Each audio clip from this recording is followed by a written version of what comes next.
Hey y'all, from Spindle Mountain Mercantile, I am Heather. Welcome to my YouTube channel. Hey everybody, I had makeup on from yesterday. Still there a little bit. I thought, hey, this would be a good day to make a video with my face in your face. So here I am. I put on my sweater with my dogs. But you know what? It's warm with the sweater on, so I have to hurry and do this in like one take. I haven't been cold since 1993. I'm doing 3 projects today, and I wanted to hop on here and show you what inspired one of them. It's the last project, and here's my inspiration for it. This is hanging up in our dining room above our buffet. It's a quote from a sitcom I used to watch with my mama when I was a little girl, and I still watch it sometimes today, and I don't think I know anybody who hasn't seen it. The quote is, "Victuals is served," and it's by someone named Daisy Mae Moses. She has a different name on the show. Do you know what show it is? And do you know her different name? If you want to make something like this for your own home, then stick around for the 3rd project and I will give you some inspiration. Now, don't get too excited because I'm not making that. I'm not ready to make that. That took me several days. And I'm going to make another one that I'll put in my shop to sell, but I'm just not quite ready for that. And plus, I think instead of hand lettering, I will use my silhouette. You could use a Cricut. I'm just not prepared for that big of a project. So I scaled it down quite a bit. And I think you might like the one that I came up with. It's pretty cute. I guess without further ado, let's get on with the show. Or get on that way? I don't know. One of those ways. Let's go watch a video of how to make some things. See you later. Project number 1. All of today's projects were inspired by Pennies From Heaven, which is a liquid patina by Debi's DIY. In this first project, I'm using one of our newish colors called Walk on Water. This is a clay paint, and it is heavily pigmented, so I'm only using 1 coat. This is a tray I found at a thrift store, but they are readily available at Dollar Tree in the $5 section just about any time of year. They just put different seasonal pictures on them.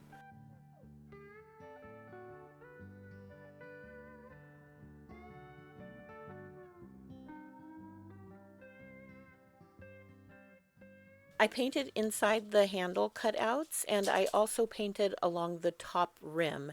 I was trying to be careful not to get it to go over the back side because I wanted the green that was original to show. But it's really okay if you get some paint where you don't want it because it's water soluble and you can just use a damp cloth to wipe that off.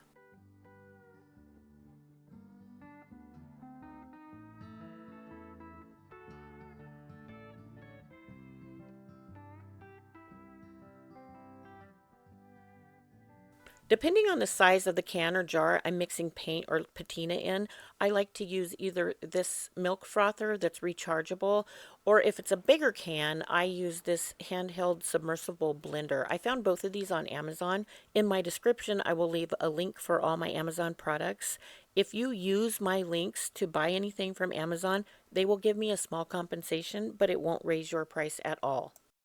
Because Debi's DIY paint is clay-based and water-soluble, you can distress it by using a damp cloth or a wet wipe. I like to get a cloth wet just with my mister. If you want to get it wet in the sink, though, you can wring it out. You just don't want tons of water. You want enough just to wipe off the surface. Whatever's underneath that paint is what will show through, whether it's natural wood or if it's another paint. Just make sure whatever you want to show through is sealed, because if they're both water-soluble, then both of them will disappear. It's fun to pick out contrasting colors or complementary colors by using a color wheel. There's lots of videos out there who can teach you how to do that much better than I can. But what I do know is that you can choose a color that's all the way on the other side of the color wheel. And even though those are contrasting colors, the complementary nature of them will make each other pop.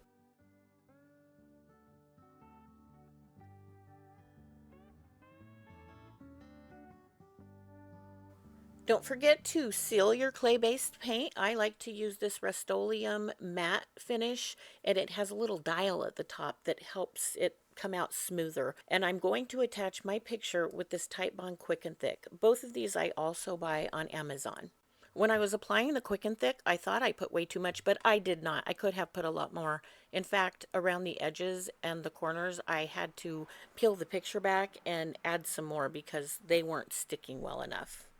You can use any brush you want. I'm just using this one because it was what was convenient, and I hadn't brought my paintbrushes back out from the house. I had like probably 47 paintbrushes in the house I still needed to clean.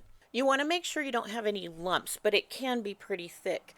Do you see those lines they added to make it look like it's different boards? Those are indentions. They're like carved out.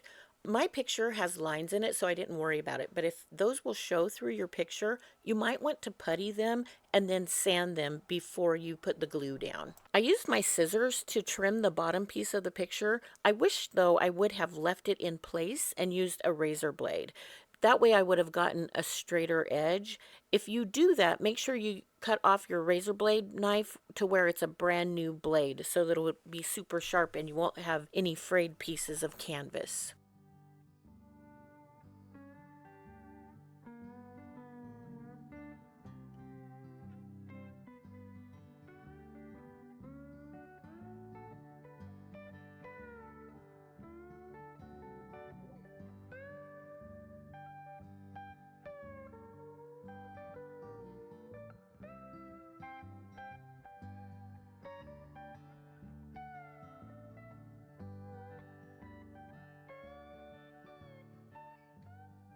When the picture was perfectly in place and I had the right amount of glue to make sure it stayed there, I used a damp cloth to wash off the glue. This is one of the really important parts of why you need to seal your paint before you glue the picture down. It's also really important to seal your paint because of the next step. I'm going to use Debi's DIY Liquid Patina in the color Pennies From Heaven to accent different parts of the new frame. I'm using a small brush so that when I go along the edge, it will kind of spill over both sides of that edge. But first I'm starting with the handle cutouts and I'm filling in the entire part. Here I've turned it over and I'm getting the top part of the cutout where I can't see it from above. I turned the frame over and pulled the corners because I think that is kind of how it looks naturally when gilding has been faded off of a picture frame for years. Next, I went along the edge, and again, I'm just using a small brush that will kind of go over both sides of that edge. Next, I did the inside corners, and I immediately took a paper towel and wiped them down. Then I went along the inside of the frame and did the same thing in places where I had rubbed off the teal paint so that the green paint showed through. I didn't cover up the green paint, I just added some accent. I felt like that was going to make it look like it was the more natural progression again of where the gilding would have faded if this was a super old piece.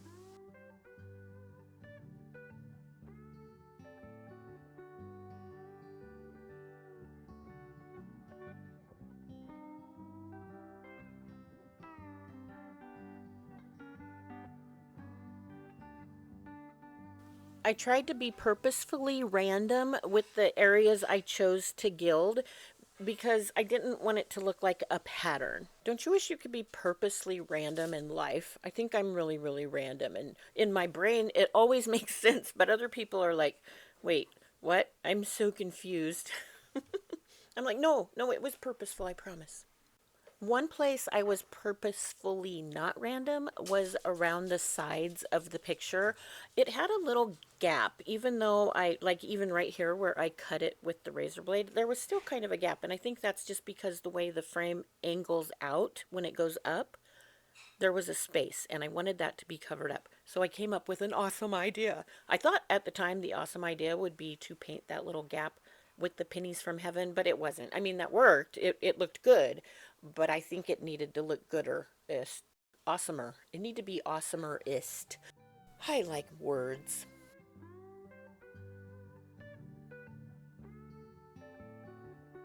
Get ready for the awesomerest part. I decided I needed some kind of ribbon or something around the edge of the picture, so I started digging through my ribbon collection and I found this little tiny string of pearls and it fit perfectly. So I put it inside a little candle holder and just like glopped some of the liquid patina pennies from heaven in there and stirred it up really good. After I had all the pearls completely coated, I took it outside and I hung it along my fence to dry.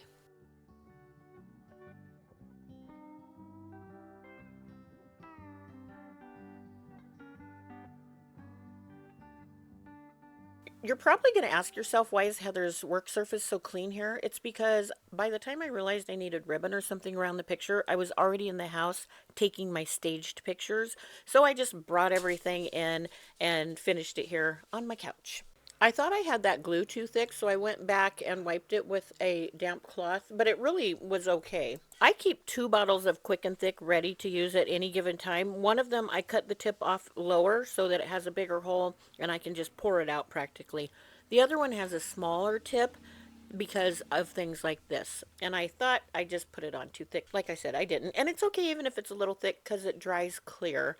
And even if it didn't, you could take your Pennies From Heaven and go over the top of the beads and the glue after it's dry. You know, just in case you don't have this glue. The reason I didn't use my glue gun is because it's so thick and dries so fast. I didn't think I could press the beads down into that, and I wanted the beads to be as flush with the picture as possible. Once again, I used a damp towel to wipe off the excess glue. When I was finished, I turned it over and hung a sawtooth hanger at the very top of the flat part that goes against the wall. I thought that would be better than D-rings. This isn't very heavy, so it didn't need something like D-rings. So tell me, what do you think? This isn't really my style, but I absolutely love it, and I think someone will be really pleased to have it hanging in their home.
Project number 2.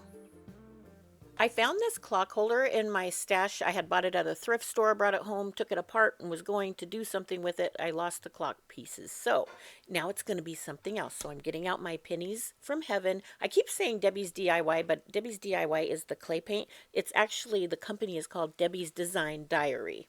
I sell Debi's products in my booth at Centerville Pickers Market in Anderson, South Carolina, but I don't do mail order. However, Debi gave me a link to give to my customers, so if they want to buy something, they can go directly to her and she will ship it to you, and she'll give me a little thank you for that, and it won't raise your price at all.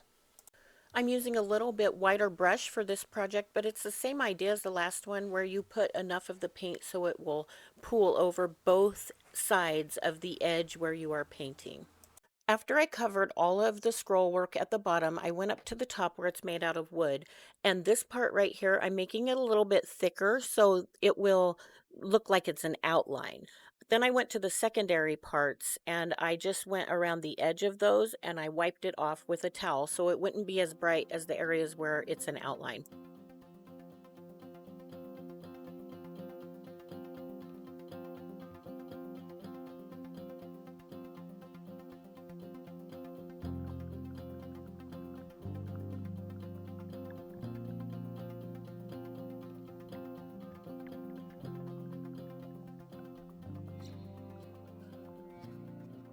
I wanted this wide part to be very bright, so I put the liquid patina on pretty thick, and then I didn't wipe it off. And after that, I think I went back and added just a little bit more.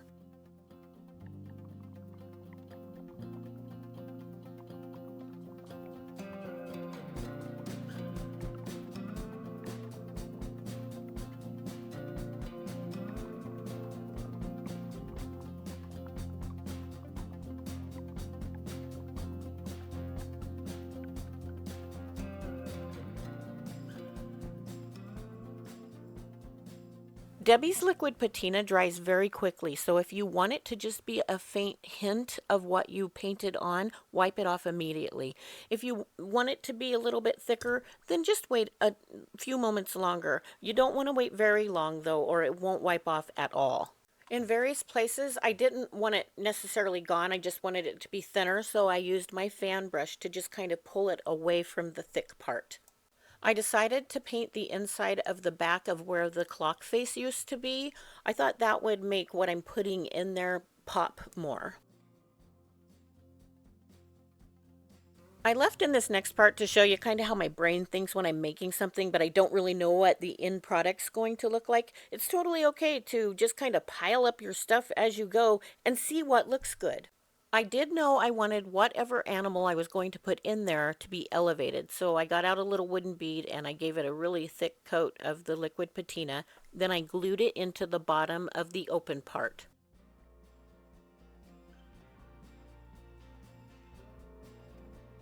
Next, it was time to start adding greenery, and I began with my reindeer moss. I tore it into very small pieces so it wouldn't be really bushy, and I just glued it all the way around the bead and then up on the edges some. And at the end of this, I thought, it needs just a little bit more on the back, so I pressed some of that moss up against the back.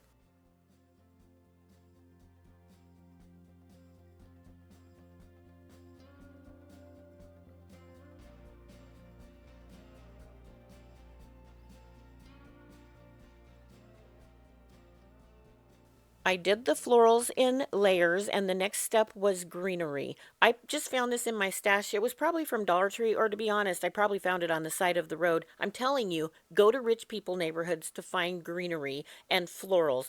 When a silk arrangement goes out of style, they don't want it anymore. They just throw it out in their trash and they go buy the new one. And, styles change quite often, so you can find some pretty good greenery there.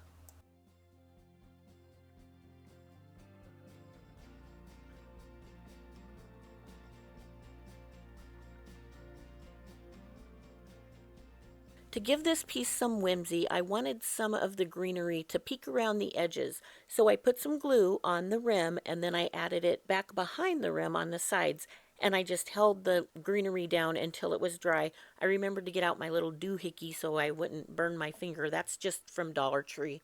Next, I added florals, and for this, I chose mostly lavender pieces. There are different kinds, and at Dollar Tree, it has different names. You can also pick this up at Dollar General and Family Dollar. And I don't shop at Walmart, but I'm sure they have a ton of different lavenders as well. And you can probably find it on Amazon. You know what? I will look for some and add a link. In my senior year in 1985, my retail floral design teacher told me that you need to use florals in threes or fives, odd numbers. Well, I have a friend who was a very successful florist, and she said, you don't need to do that. You know what I came to the conclusion of? You can do whatever you want. If you think it looks good, do that. That's the thing to do, what you think looks good. If you like odd numbers, do odd numbers. But if you want to get all Adrian Monk about it, do even numbers. That's perfectly fine.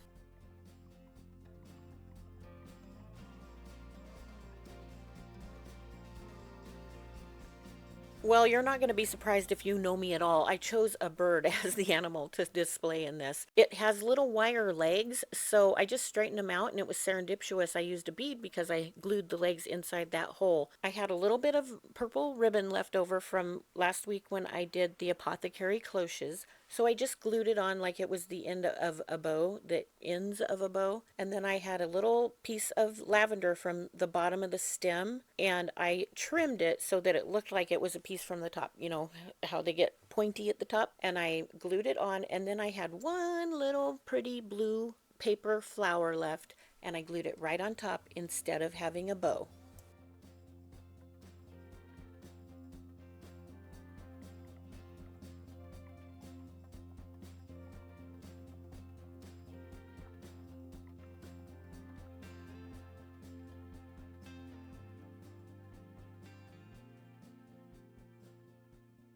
That bead was a little too bright, so I got out my Debi's Liquid Patina in the color Dark and Decrepit, and I just rubbed some on with a brush, and then I wiped it off pretty quickly. After I was done doing that, I looked down at my counter and saw these little tips of lavender that I had cut off that part on the bow. So I just put a few drops of glue randomly in the moss and added those little tips. So saving every little piece really does help. I think it added a nice little accent. And then at the end, I thought it needs a little bit more greenery, so I just popped that guy in there. Y'all, this only took me 36 minutes from start to finish to make, even though I didn't know what I was doing. And how cute is that?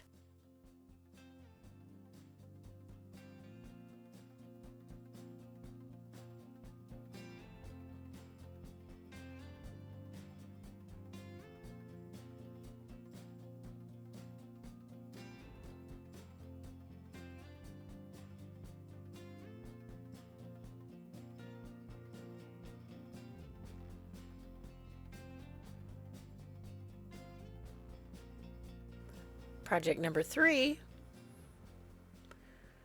Here's a reminder of my inspiration. Now, the one I'm making today is quite a bit smaller. It's a lot a bit smaller, but it's the same idea. So you could use any plates you want. For my other one, I had old plates that didn't have matches. Some of them were chipped, some were even cracked. For this one, I have 3 plates I found at a thrift store my friend Keisha took me to. I freehanded the one I made for our home. I'm pretty good at handwriting because all I did in high school was write out my name, Mrs. Heather so and so, boy of the month. But I thought for those of you who aren't that great at freehanding your lettering, or if you don't have a Cricut, because a Cricut would be perfect for this, I'm going to show you a little trick to make straight lines when you're hand lettering. We're just going to make simple block letters with this, nothing fancy. I'm using painter's tape on the top and bottom of every plate, and I made sure it was the same distance apart. I did eyeball it, but if you want to do the monk thing again, you can get out your tape measure. And again, don't feel bad about that. It's okay to be perfect. We're doing the letters E-A-T, eat. I chose the plates for each letter by looking at the design and seeing where they would lay. So like for the A, the design almost is a diagonal, so it worked perfect. The eat has the smallest design of all the plates. And the T, I wanted that bird to show. And he's just a little bit to the right of where the T, the what's the called, the body of the T, the up and down part. It's to the right of there. Now you're going to have to use some freehanding unless you do a lot of measuring and a lot of taping and a lot of cutting, and it's going to be a lot of a pain in the rear. So just trust yourself. One side will be straight, but you just can't do every outside line. If you don't get it perfectly straight, that's okay. You can rub it off as soon as you make the mark that you don't want. Just do it before the liquid patina dries. I'm putting on one thick coat, and I'm using a brush that is very flat across the top. And that came in really handy when I was doing the E, because I had to make a straight line at the end of the middle part. And you'll get to see the top of my head here because I had to look directly over the plate.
When everything was super dry, I got out my very straight edged paintbrush and I just went over the edges to make sure they were straight.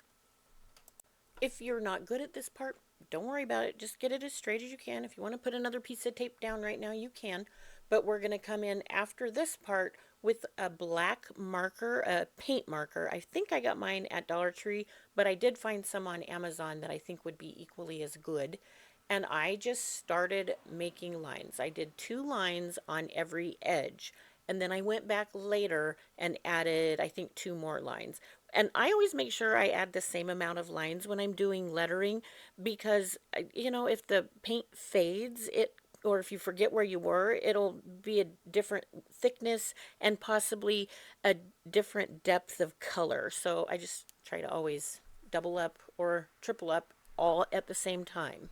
Y'all, does that make sense? I mean, really, like, does it really make sense? Because my mother is always telling me that I do such a good job at explaining things, and she promises me it's not because she's biased. She says she wouldn't say it if it wasn't true.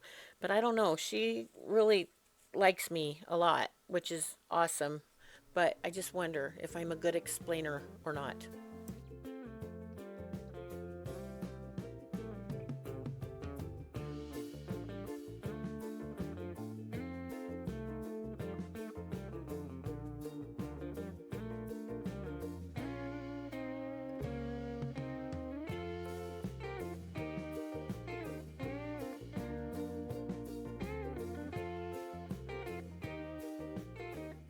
It is super hard for me to do straight block lettering, so I just wanted to add a little bit at each corner, at like on the A at the bottom of the feet and then at the top of the T, and I can't remember where else. I just made a little tiny kind of a fan. I'm not sure what they call it, but on typesetting font, it's one of those that goes down and out. And I thought it added just enough to make it not so boring.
We have a ton of wood in our stash outside, but if it's hard for you to find wood, you can often find it on the side of the road. You can also find it at Lowe's and Home Depot. Sometimes they just throw it away. Sometimes they have what they call the coal rack. I believe it's CULL. It's stuff that they've taken away from the good stuff because it might have a bend or it's just kind of wonky. And a lot of times they'll have boards. So this was already stained. I didn't want to change that, but I did want it to not give people splinters. So I gave it a little bit of sanding. And you guys right here, right, I was doing my physical therapy from my shoulder surgery. I used Howard's Feed and Wax on this and I just put it on the towel and rubbed it right on after I gave it the sanding. I gave it a sanding, by the way, with 220 grit sandpaper. And I don't know what I was doing. I was talking about something, I guess, and I missed the part where I showed you how to put tape on the outside of your sandpaper. It makes it a little bit thicker and it won't tear so easily. My husband uses duct tape for it, but this is what I had on hand. And apparently on my arm. I had tape on my arm too. I laid the plates out to see if I wanted them touching or far apart from each other or even closer. On the one I made for us, I put 2 plates kind of close together and then I layered the next one like on top of it. And I did that every other plate. I also used those hangers on ours that are made with wire and spring. And for these, I used little plastic hangers that are made for plate hanging and I bought them at Amazon. I will leave a link for those in the description. first I put the hangers on the round part of the plate, like, you know, where the food goes. And then on the back, of course, it didn't work. The plate stuck out too far. So I moved it to the rim, and that worked really good. The only bad part was the screws were sticking out over the plates. So, you know, I love that saying, if you can't beat 'em, join 'em. So I decided not to fight it. I took the pennies from heaven and I just painted the top of the screws. And I think it turned out really good. It looks super intentional. And I'm nothing if not intentional. That's not true. I'm really unintentional, but I like it when things I make look like I meant to do it on purpose. I'm painting the edges with the pennies from heaven the same way I did the other projects.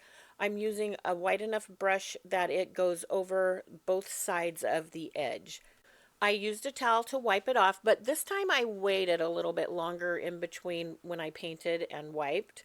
And at the edges where I made it pool in the corners, I used a fan brush to kind of pull the paint away, and that way it didn't have an abrupt edge.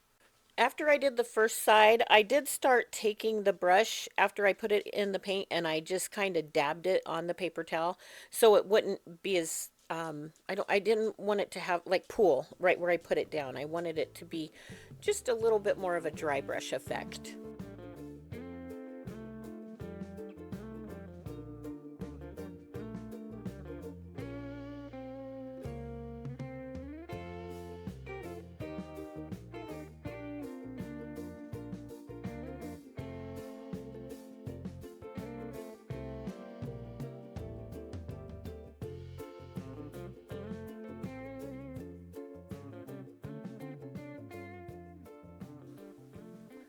I had to move the nails up a bit, and I also angled them more so that they would really be obvious above the plates.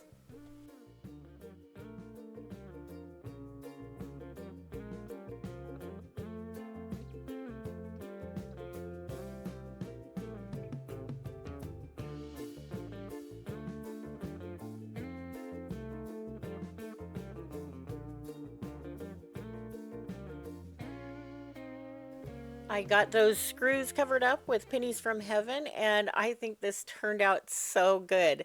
I think this is a good inspiration to do something for your own house. You can use any word you want. You can use vittles, eat, cafe, so many fun things you can do with this. I hope you guys make one of these, and if you do, will you please share with me?